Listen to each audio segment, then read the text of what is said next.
Welcome in biology classes with Rakesh Bhatia. Today we are going to discuss about bryophytes. So bryophytes, you know very well. The term bryophytes was given by Robert Brown in 1864. तो bryophyte की term जो थी Robert brown ने 1864 में दी थी. And study of bryophytes is called as bryology. What is bryology? It is study of bryophytes. And who is called as the father of bryology? Hedwig. Hedwig is known as the father of bryology. And who is father of Indian bryology? That is Professor Shivram Kashyap is called as father of Indian bryology. तो what are bryophytes? Bryophytes are the first land plants. Bryophytes क्या है? First land plants. Bryophytes are first land plants. Means they are पहले क्या था? algae. algae के बाद बने bryophytes और फिर आएंगे टेरिडोफाइट्स. तो इवोल्यूशनरी पॉइंट ऑफ व्यू से देखा जाए तो सबसे पहले क्या था? अलगी थी which were totally aquatic. And these are the bryophytes which are found. ये ब्रायोफाइट कहां पाए जाते हैं? Found in growing in moist and shady areas.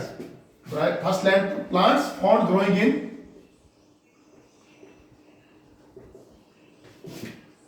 moist and shady areas, in hills. आपने देखा होगा पहाड़ों के ऊपर, रॉक्स के ऊपर एक ग्रीन सा मैट लाइक स्ट्रक्चर प्लांट्स लगे होते हैं, बिल्कुल चिपके होते हैं, सतह सी बनी होती है मैट की तरह. या दीवारों के ऊपर जहां पे थोड़ी सी नमी होती है, वहां जो वाल्स होते हैं घर के बाहर, उनके ऊपर भी जो है कि मैट लाइक स्ट्रक्चर लगा होता है with the help of rhizoids. Means हम कह सकते हैं कि first land plants found growing the moist and shady places. ठीक है. और इनका जो प्लांट्स मैंने पहले बात की कि पहले प्लांट्स कैसे थे? Which were present in the water. They were aquatic. Bryophytes of the land and they are well developed then.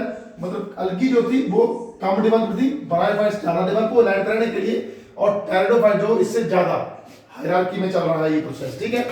उसके बाद बात करते हैं कि प्लांट हैज टू फेजेस. ये जो प्लांट है इसके दो फेजेस होते हैं. Plant has two phases. One is vegetative phase and second is reproductive phase. Vegetative phase जो है that completes on land. Vegetative phase completes on land, and reproductive phase that needs water for its completion. मतलब हम ये कह सकते हैं कि ये प्लांट्स लैंड पे तो आ गए, लेकिन फिर भी इनमें ऐसे कैरेक्टर जरूर हैं जिनमें पानी की जरूरत है. ठीक है. मतलब vegetative phase that is completed on land and they require water for the completion of reproductive phase. Means for the movement of reproductive phase में क्या होगा? गैमीट्स बनेंगे, मेल गैमीट बनेगा, फीमेल गैमीट बनेगा, और गैमीट की मूवमेंट के लिए क्या चाहिए? यहाँ पे वाटर चाहिए. ठीक है. so they are also called as amphibians of plant kingdom. Bryophytes को हम दूसरा नाम दे सकते हैं amphibians of plant kingdom, क्योंकि उनका जो एम्फी मतलब बोथ, उनका जो लाइफ साइकिल है वो दो स्टेजेस में पूरी होगी. धरती पे भी रह सकते हैं और कंप्लीशन के लिए, रिप्रोडक्टिव स्टेज के लिए क्या चाहिए? उनको वाटर चाहिए. ठीक है. और बात हमने की इवोल्यूशनरी पॉइंट ऑफ व्यू से देखा जाए तो अलगी और टेरिडोफाइट के बीच में आते हैं ब्रायोफाइट्स. हम आगे बात करेंगे कि they are not much successful plants, not successful land plants, not successful, they are not successful land plants. Successful land plants क्यों नहीं है वो? Because they have no vascular bundles. Means no vascular bundles. और vascular bundles क्या है? Xylem and phloem. मतलब इनके बीच में जाइलम एंड फ्लोइंग नहीं है, absent. Xylem and phloem is absent. अब इनको पानी कहां से मिलता है? वाटर कहां से अवेलेबल होता है? तो वाटर जो है वो होता है available parenchymate. They have a parenchymatic tissue. They have a parenchymatous tissue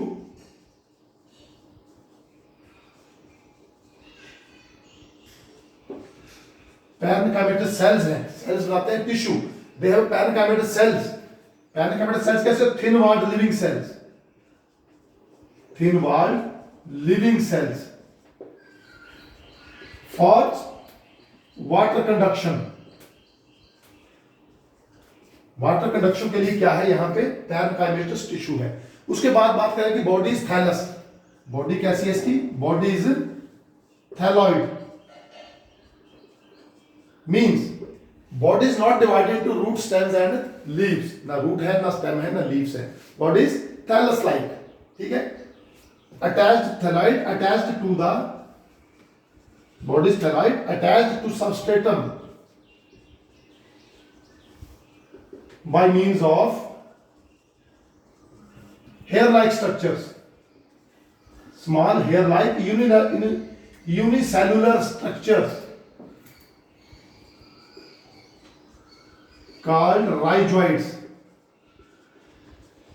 unicellular structures जिनको हम क्या कहेंगे? राइजोइड। तो यूनिसेलुलर राइजोइड्स कहां पाए जाएंगे? मार्केशिया and रिक्शिया।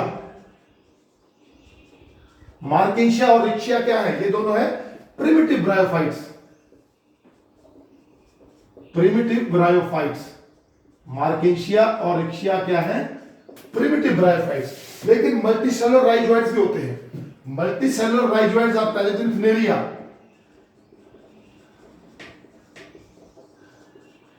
Multicellular rhizoids present in Funaria.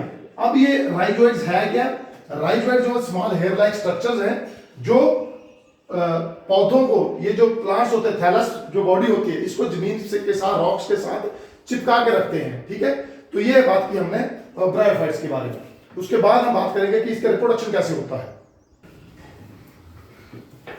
The main plant body, the main plant body is gametophyte. इसकी जो मेन प्लांट बॉडी कैसी है? दैट इज गैमेटोफाइट और हैप्लॉइड है। मेन प्लांट बॉडी हम बात करेंगे, main plant body is gametophyte, that is haploid, means it can produce gametes। ये gametes बनाती है बॉडी, ठीक है ना, haploid gametes। अगर हम यहां बात करें कि दिस इज मार्केशिया की बात की, ये मार्केशिया है, तो मार्केशिया जो है वो जमीन पे कैसे चिपका हुआ है? Bye means of these thread like structures। ये थ्रेड लाइक स्ट्रक्चर हैं, ये जो यहां पे लगे हैं, इनको हम क्या बोलेंगे? राइजोइड्स। अगर आप इसको उखाड़ के देखते हैं तो बहुत सारे छोटे छोटे थ्रेड लाइक स्ट्रक्चर होते हैं जो कि यूनिसेलुलर भी हो सकते हैं, जैसे मार्केशिया और रिक्शिया में, और मल्टीसेलुलर है इन केस ऑफ फ्यूनेरिया। तो ये राइजोइड्स हैं। अब हम बात कर रहे हैं कि मेल और फीमेल प्लांट में जो मेल स्ट्रक्चर है, गमीट्स की बात करें तो गमीट, जो मेल गमीट बनता है एंथ्रीडियम के बीच में। मेल गमीट इज प्रेजेंट कहां बनता है? मेल सेक्स ऑर्गन क्या है? एंथ्रीडियम। हम लिख देता हूं पहले मैं यहां, male plant body is haploid, male sex organ is antheridium and female sex organ is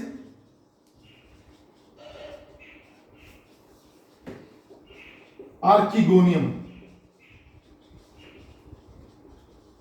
ठीक है। एंथ्रीडियम के बीच में क्या बनेगा? एंथीरोजॉइड।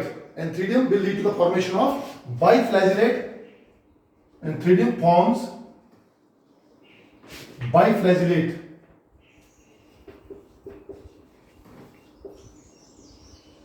एंथीरोजॉइड्स।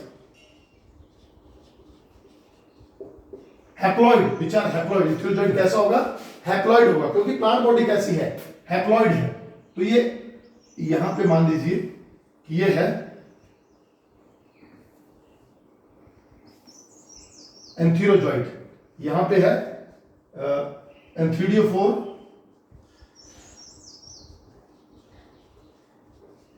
और ये है एंथ्रीडिया, और एंथ्रीडिया के बीच में बनेगा क्या? बनेगा antherozoid. Antherozoid is formed inside the antheridia.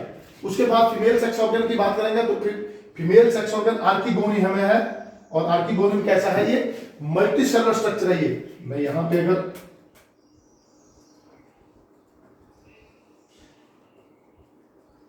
तो यहां पे बन जाता है फीमेल सेक्स ऑर्गन, दूसरे प्लांट पे है। It is a cup shape multicellular structure.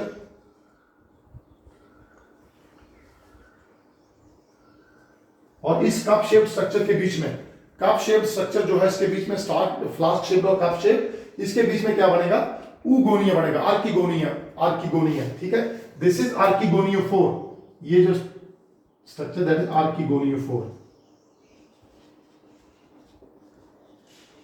और आर्किगोनियोफोर के बीच में क्या बनेगा, single egg will be produced. Archegonium, archegonium के बीच में single egg will be produced and egg is also haploid. अब क्या होगा, antherozoids, egg is non motile, egg non motile है, लेकिन जो एंथेरोजॉइड है उसमें क्या है, फ्लैजेला है, बाई फ्लैजलेट है। तो फ्लैजलेट होने की वजह से कैसा है ये, इट कैन मूव, लेकिन movement is with the help of water. Movement किससे होती है, with the help of water. अब ये with the help of water, help of water, क्योंकि वाटर में इसलिए लिखूंगा क्योंकि bryophytes are called as amphibians of the plant kingdom. With the help of water antherozoid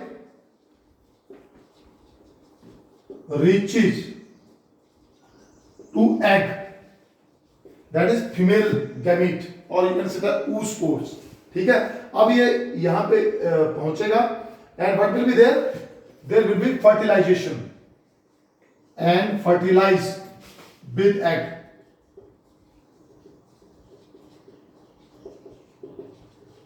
to form zygote। इससे क्या बन जाएगा, देखिए, मेल गैमीट और एंथेरोजॉइड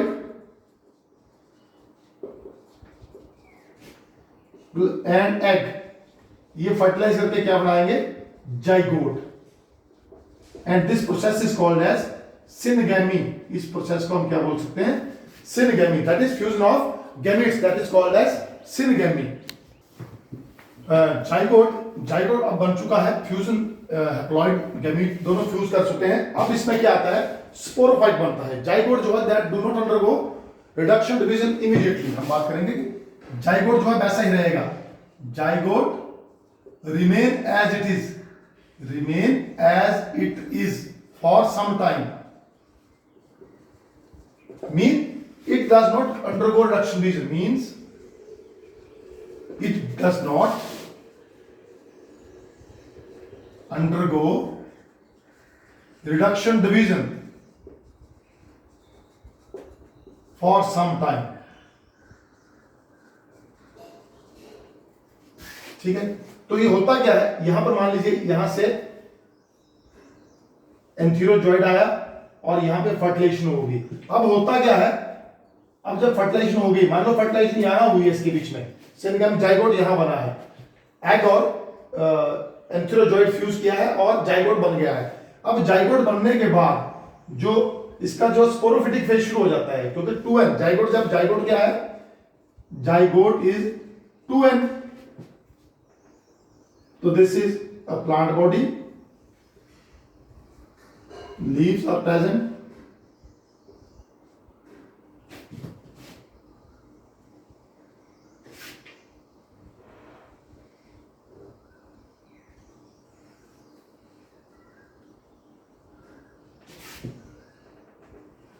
तो इसको हम बात करेंगे तो ये क्या है हमारा, इसको हम बोलेंगे सीटा, और ये है कैप्सूल, और यहां पर क्या है, जाइगोट आर प्रेजेंट है, zygote is present in the capsule. ये है लीव्स और ये है राइजोइड्स। तो ये जो पोजीशन है, ये फेज है इसका गेमेटोफिटिक, गेमेटोफिटिक बिकॉज यहां पे गैमीट्स प्रोड्यूस हुए, फिर ये जो फेज है यहां पर फर्टिलाइजेशन हुई और फर्टिलाइजेशन के बाद जाइगोट बना, तो ये फेज बन गया इसका स्पोरोफाइटिक, ठीक है। तो स्पोरोफाइटिक का मतलब क्या है कि इसके बीच में क्या है, यहां अंदर क्या है, ये जाइगोट है, these are zygote, this is zygote, this is zygote, और ये कैप्सूल के अंदर zygotes are present and these are 2n, क्योंकि जाइगोट जो है इमीडिएटली क्या करेगा, डिवीजन नहीं करेगा, ठीक है। तो multicellular body is called as sporophyte. This body with diploid set of chromosome that is called as sporophyte.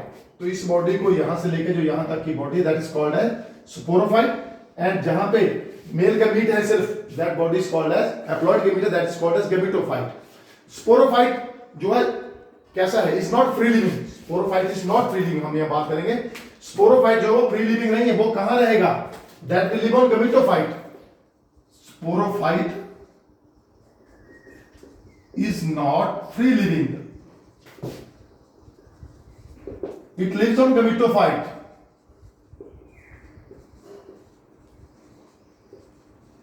and get nourishment from there, and get nourishment।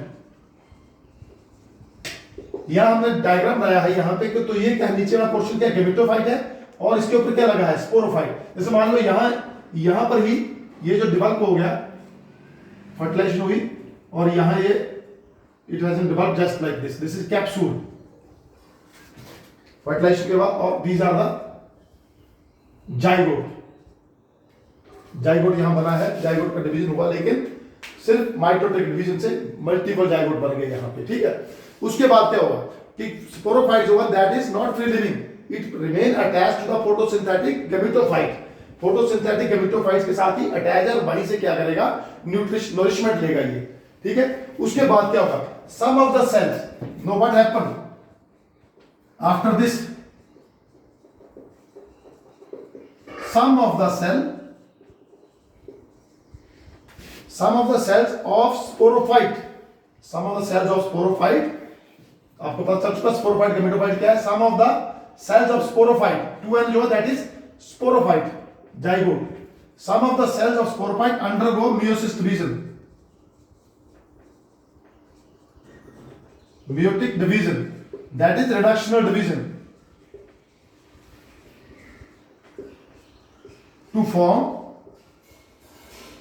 haploid gametes. अब देखिए यहां क्या होगा, ये जाइगोट है, दिस इज जाइगोट। अब zygote जो है उसमें क्या होगा, मियोसिस 1 होगी, 2 गैमेट्स बनेंगे। फिर इसके बाद क्या होगा, मियोसिस 2 होगी, बिकॉज आपको पता मियोसिस जो 2 स्टेजेस में कंप्लीट होगी, ये गैमेट्स, और ये haploid spores are form. These are what are these are haploid spores, they have n number of chromosome. अब देखिए बात यहां पे जाइगोट के बीच में क्या था, डिप्लॉयड नंबर ऑफ क्रोमोसोम था, और हैप्लॉइड के बीच में क्या आया, स्पोर्स के बीच में, गैमेट्स के बीच में क्या आया, हैप्लॉइड नंबर ऑफ क्रोमोसोम। कहने का मतलब यह है कि गैमेटोफाइट से स्पोरोफाइट बना, और स्पोरोफाइट से फिर क्या बने, गैमेट्स बने by the reductional division. Now अब क्या होगा, ये जो गैमेट्स बन गए, now when these gametes grows on suitable substratum, जब ये सुटेबल सबस्ट्रेटम में पड़ेंगे और ग्रो करेंगे, दे विल फॉर्म गैमेटोफाइट। और फिर क्या होगा, गैमेटोफाइट से ये गैमेटोफाइट बन गया, गैमेटोफाइट से क्या बनेगा, स्पोरोफाइट, और स्पोरोफाइट से क्या बनेगा, गैमेटोफाइट। स्पोरोफाइट से गैमेटोफाइट, और गैमेटोफाइट से sporophyte. This is about the reproduction in bryophyta. अब हम बात करेंगे इकोनॉमिक इंपॉर्टेंस की। तो ये बात आपको समझ आ चुकी होंगी। Now we will discuss about economic importance.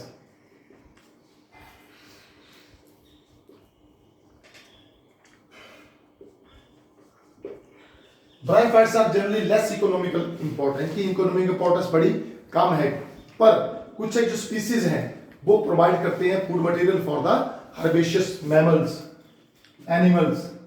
Some species provide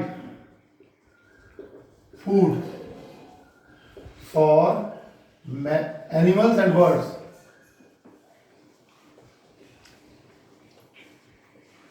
ठीक है, यहां एक मॉस होती है, इसका नाम है sphagnum,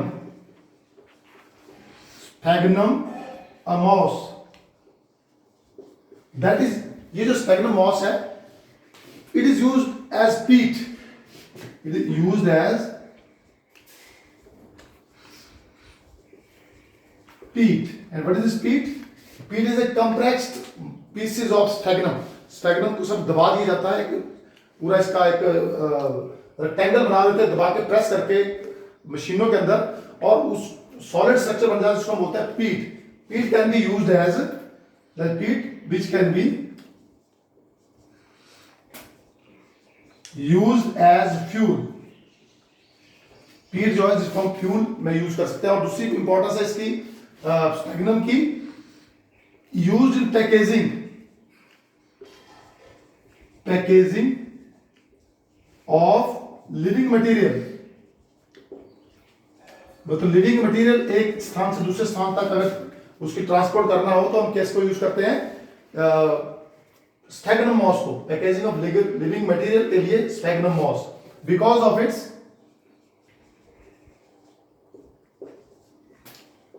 high water holding capacity. High water holding capacity. तो वाटर होल्डिंग कैपेसिटी जो है दैट इज स्फैग्नम की है. और स्फैग्नम मॉस को जो है वो अगर लिविंग मटेरियल को, जैसे प्लांट्स को एक स्थान से दूसरे स्थान तक ट्रांसफर करना हो, ठीक है, लिविंग प्लांट लिविंग है, जैसे मीट है, ठीक है, उसको एक स्थान से दूसरे स्थान तक ट्रांसफर करना, तो उसके लिए किसको किसमें रखा जाता है? Mosses, that is sphagnum. उसके बाद करते हैं mosses along with lichens. Mosses along with lichen. आपको पता है, मान लीजिए कोई रॉक है, this is rock surface.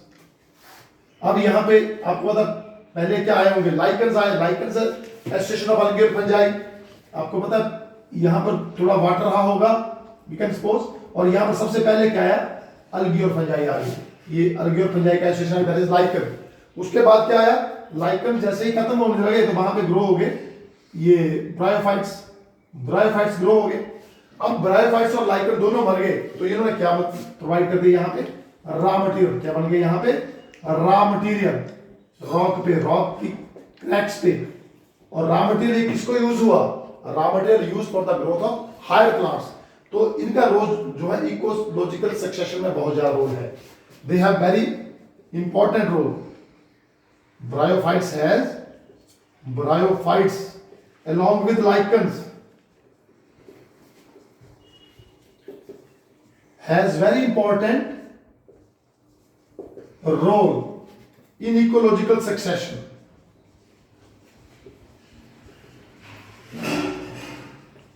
As they provide the platform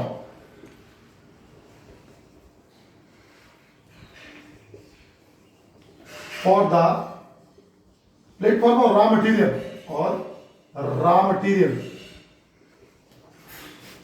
for the growth of higher plants. तो ये भी एक इतनी इंपॉर्टेंस है.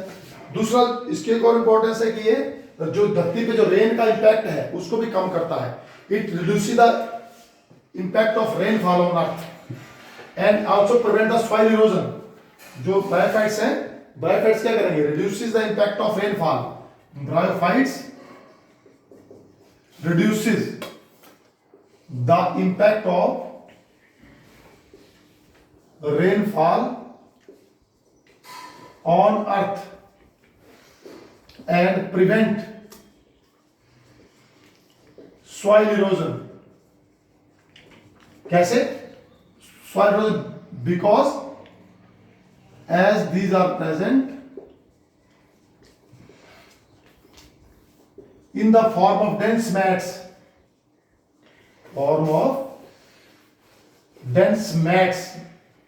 on earth.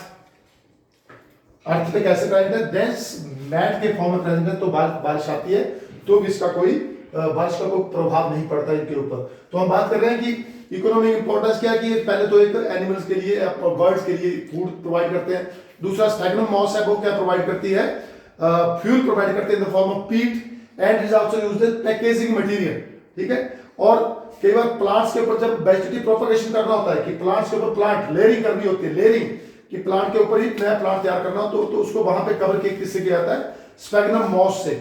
ठीक है. उसके बाद अगला पॉइंट यहां पे आता है कि mosses along with lichens they can make the platform for the other development of higher plants. So means they have very important role in ecological succession. उसके बाद है कि रेनफॉल को भी वो कम करते हैं और सॉइल इरोजन को भी वो कम करते हैं। तो this is about the bryophytes, that's all.